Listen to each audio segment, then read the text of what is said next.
and welcome to the sew along for the Madalynne Simplicity 3162, an intermediate dress pattern that's available both as a short version, view A, in case you want to show off a little bit of leg, or a longer version, view B, in case you want to be a little bit more modest. Hi, I'm Maddie from Madalynne Intimates, and we do everything DIY lingerie, as well as swimwear, activewear, corsets, and dresses. We are known for our DIY kits, but we also do in-person and virtual classes, retreats. We also offer free tutorials just like this one, and we also do special events and frocktails. You can also find us on social media. We are on Instagram, TikTok, Facebook, Pinterest, and YouTube. In this sew along, I'm going to be going over all the sewing steps to make this 3162. But I do want to call out that this is not a basic sewing lesson. So if I mention any sewing techniques that you might not know, such as an edge stitch, you can look those up separately. I also won't be covering any fit or sizing, so if you have a question on either of those, feel free to pop them in the comments below or to email hello@madalynne.com.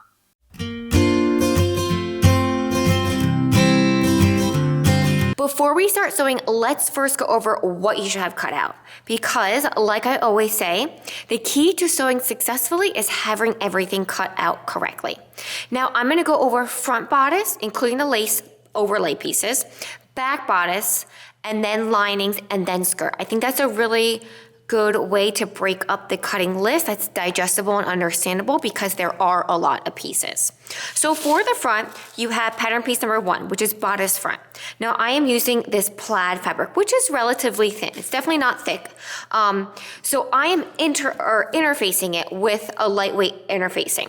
If you have a fabric that is kind of thick, I would err on the side of not interfacing because you have those pin tucks. So adding an interfacing and then sewing pin tucks might just be really bulky. So I will leave that up to you whether you want to interface it or not. Then you have pattern piece number 5, which is the overlay, and pattern piece number 4, which is the cup. So to give you an example of, or to show you the finished piece and what those pattern pieces are. So this is the overlay that's sheared or gathered, and then this is the bra cup.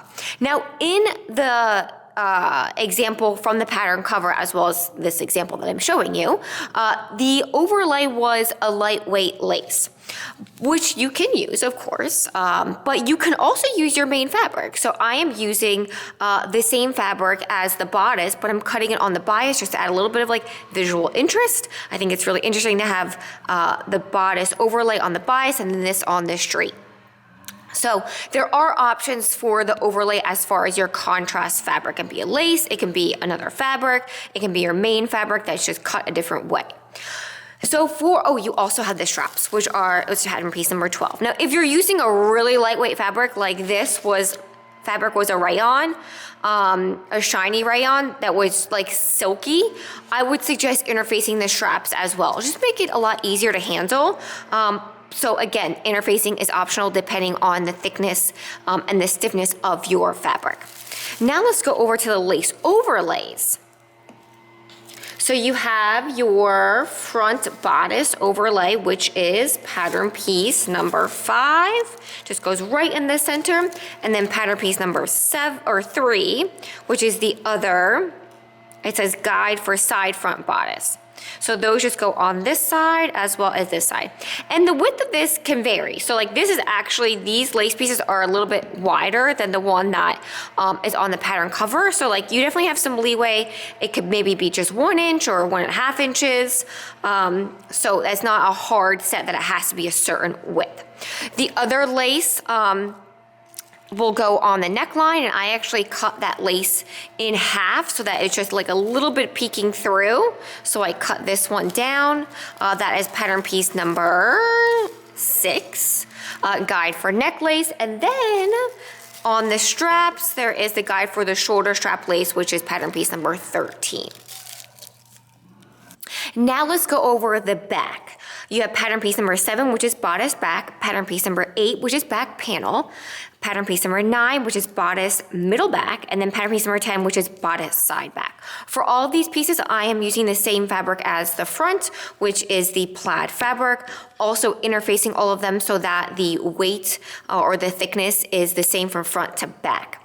Now, to give you a visual, because this kind of like is a little confusing, personally, I think so, because you're like, wait, where does this go? To give you a visual of how this comes together. So these panels right here are cut on the folds. So did want to mention that. You might be thinking like, wow, that is, yours are a lot skinnier than mine. That's because I actually folded it. So once you fold them and punch your holes, grommets, which are right here, you place this over this. And to give you a visual of that, so that goes over that panel. The middle back panel is where all the pleats go. And then the side back panel is where that lace goes. Now, one thing I want to mention about the lace, and this, I'm saying it about the front, but it also applies, or I'm saying this about the front, but it also applies, sorry, I'm saying this about the back, but it also applies to the front, is that these lace pieces are totally optional. They're not integral to the fit or the construction. So let's just say you have a beautiful fabric, but like you don't have any lace that goes with it, you don't have to use it. You can just omit it. But I think that if you're using just a plain fabric like this chambray, it adds a nice little detail. I also like how there is lace detailing on the back. A lot of times in designs, one of my pet peeves is that there's so much attention given to the front and then there's no attention given to the back. So I like that some of the details from the front carry to the back to make it just a nice back design. Lining. These two pattern pieces are pattern piece number 14, which is bodice front lining, as well as pattern piece number 15, which is bodice back lining. This is not something you have to cut out, but I did want to mention that you will also need grommets as well as lacing for your dress. Now, the size of the grommets are going to depend on the thickness of your lacing, because if you have a thicker lacing, I'm trying to get this through. If you have a thicker lacing, then you'll need a thicker grommet. Now, for this example, it is a poly macrame lacing, which I actually really like because it's kind of slippery, so it's very easy to pull out the laces if I need to. So these laces right here are 4 to 5 millimeters, but grommets or eyelets come in different widths, so if you're using a thicker lace, definitely get a thicker grommet. Also, how you insert the grommet or what type of grommet you get is dependent on what type of setter that you have. So a lot of times the grommets that you buy will have a specific hand press or industrial press that it's meant for. So just make sure that you're not buying any old grommet or eyelet press and then just buying an eyelets or grommets, not looking that they should be bought together. An example is that Prim is a very popular brand for eyelet setters, and they have like a hand press. Now they sell the eyelets to go with that hand press. So don't buy a Prim hand press and then buy a different type of eyelets because they might not work. So I did want to call that out because that is a big confusion when people are just starting out, that they don't know that the press goes with the eyelets or the grommets. Now let's go over your skirt. So for the front skirt and the back skirt, it's just a single layer. So the sewing methods for attaching the shorter skirt and the longer skirt are exactly the same. So I won't be doing a different sew along for the longer skirt since it's the same steps.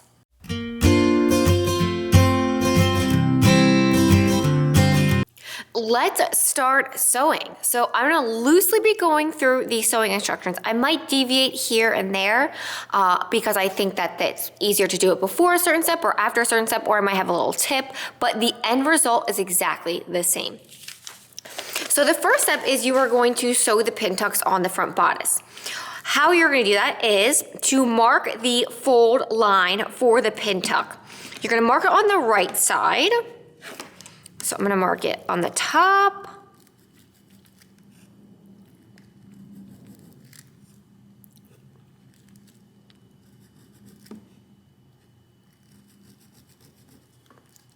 Then I'll mark it on the bottom for one of them. And then I just think it's a little bit easier to use your ruler and mark them out just to make sure that they are exactly straight, because sometimes your markings aren't.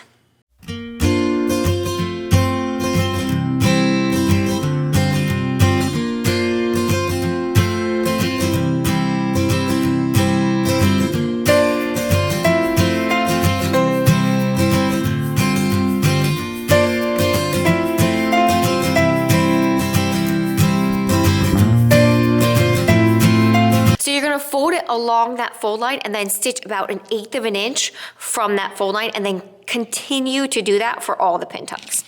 Since we're doing pin tucks, you can also go ahead and do the same thing for the back. I will go into it at a later step, but if you want to tackle it right now, you definitely can. Pin tucks are sewn.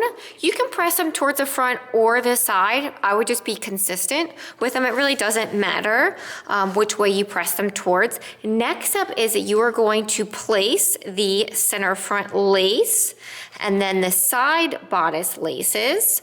Pin them down and then sew them on either side. You can use a small zigzag or you can use a straight stitch, whichever you prefer.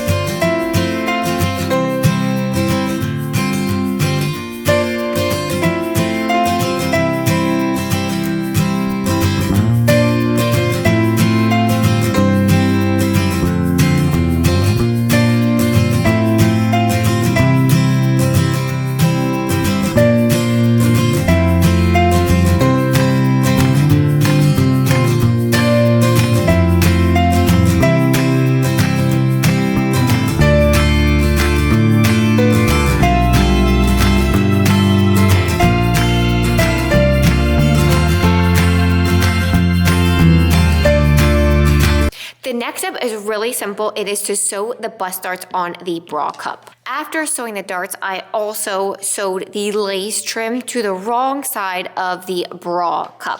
Just a straight stitch, back stitch at beginning and end. Fold there, and then I place this on top of the lace, and we'll stitch on either side of those fabric straps. Okay, straps are made. Bra cups are sewn. Now let's bring it all together to assemble the bra cups. So to do that, I went ahead and I did a basting stitch along the top edge as well as along that curved edge on the front bodice overlay. Now there are notches on where to sew the basting stitch on the bottom edge, so refer to those. Then I'm going to gather so that the overlay is the same width, I would say really just the same shape as the front piece, the bra cup.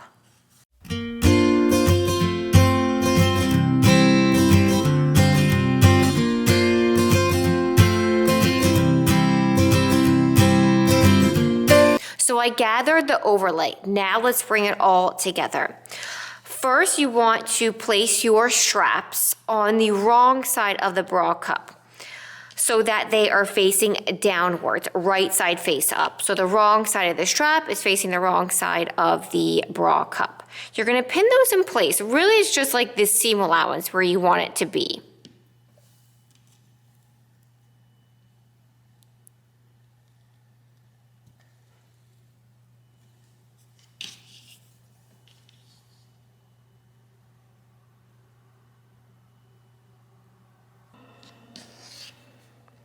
Then you are going to place your overlay on top, so right side facing the wrong side. Repin it through those layers.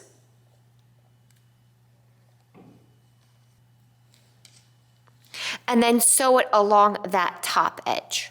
Once the overlay is sewn to the bra cup, then you're going to flip it right side out, pin it along the bottom edge. You might want to give it a press too along that neckline. So you'll flip it to the right side and then you'll pin it along this edge and then sew them together so it's all one piece. Now that the bra cup is together, the overlay, the straps, the bra cups, the lace, everything, let's attach it to the front bodice. So a really simple step is that you're going to place them right sides together. Now you can place it here and then pin it from the center front to one side, center front to the other side, or you can go from one side all the way over to the other side. I'm actually going to align the center front.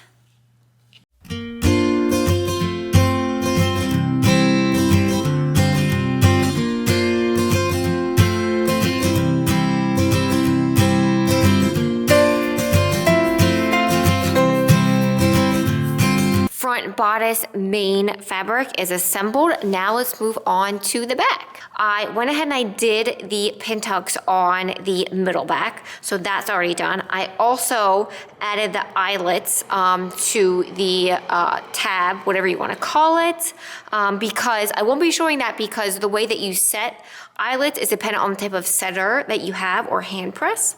So check out the instructions for your specific hand press. So what you will do is now you will sew all of these together along the vertical seam, straight stitch, back stitch at beginning and end. Back is assembled. Now I'm going to place those lace overlays on top and stitch them down on both sides. Main fabric of the back bodice assembled. The next step is, this is just this really quick step, is to sew the front bodice to the back bodice at one side seam. You are going to leave the other side seam unsewn so that you can insert the zipper. So for the lining, first sew the center back lining to the side back lining. Please note that I ran out of fabric, so I'm using a sub fabric for my side back lining pieces. Once those are together, you're going to attach the back lining to the front lining, again, leaving one side seam open. So if you sew this side together on the main fabric, sew this side together on the lining fabric, and leave this side open for the lining as well as this side open for the main fabric. Bodice main fabric as well as lining fabrics are together, fully assembled. Now let's attach one to the other. So we're going to do it in two steps. The first step is to sew just along that bodice seam line. So we're going to do right sides together, or sorry, so we're going to do wrong side of the lining fabric.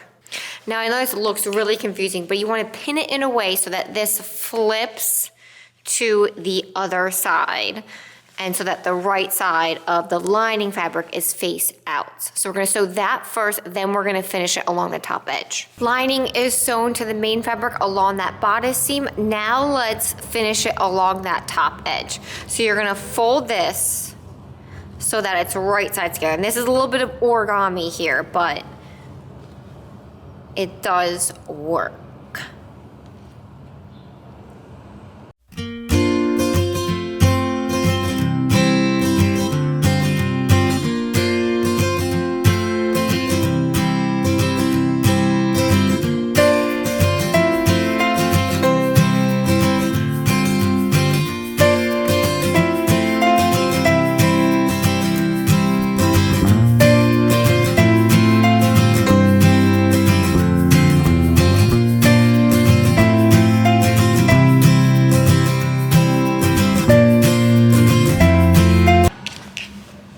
So once it's pinned together along the top edge, you will sew it together, this little side section here, as well as this whole section here. 1/4 inch straight stitch, back stitch at beginning and end. Added the edge stitching along the top edge, which really helps it to fold to the inside. Now the bodice is fully assembled. I'm going to put this aside because now we are going to assemble the skirt. Now I went ahead and I did a couple of sets because they were just really easy. So sewed the back skirts together along the center back edge. Then sewed the back skirt to the front skirt along one edge, leaving another edge open, which should be the same edge as the bodice. Also went ahead and hemmed the skirt. I think it's a lot easier to hem it when it's not attached to the bodice. And then now what we'll do is, I also added a basting stitch along that top edge so we can baste it or gather it and attach it to the bodice. So I will start to gather it so that the length of the skirt matches the length of the bodice along that waistline. Okay, skirt is attached to the bodice. I know it looks like a hot mess, but you will sew them together with a straight stitch. Oh, this looks so cute. Love it. Dress is complete, and look how cute this is. All right, let's do a little walkthrough. Not really walkthrough, but let's do a show and tell. I think that's a better word for it. So we have the ruched bodice, those lace details, zipper on one side. We have the lacing in the back, which I actually used a leather lacing, which I think is really, really cute. And so I think that's it. Okay, so I hope you enjoyed this sew along. If you have any questions, feel free to pop them in the comments below or to email hello@madalynne.com.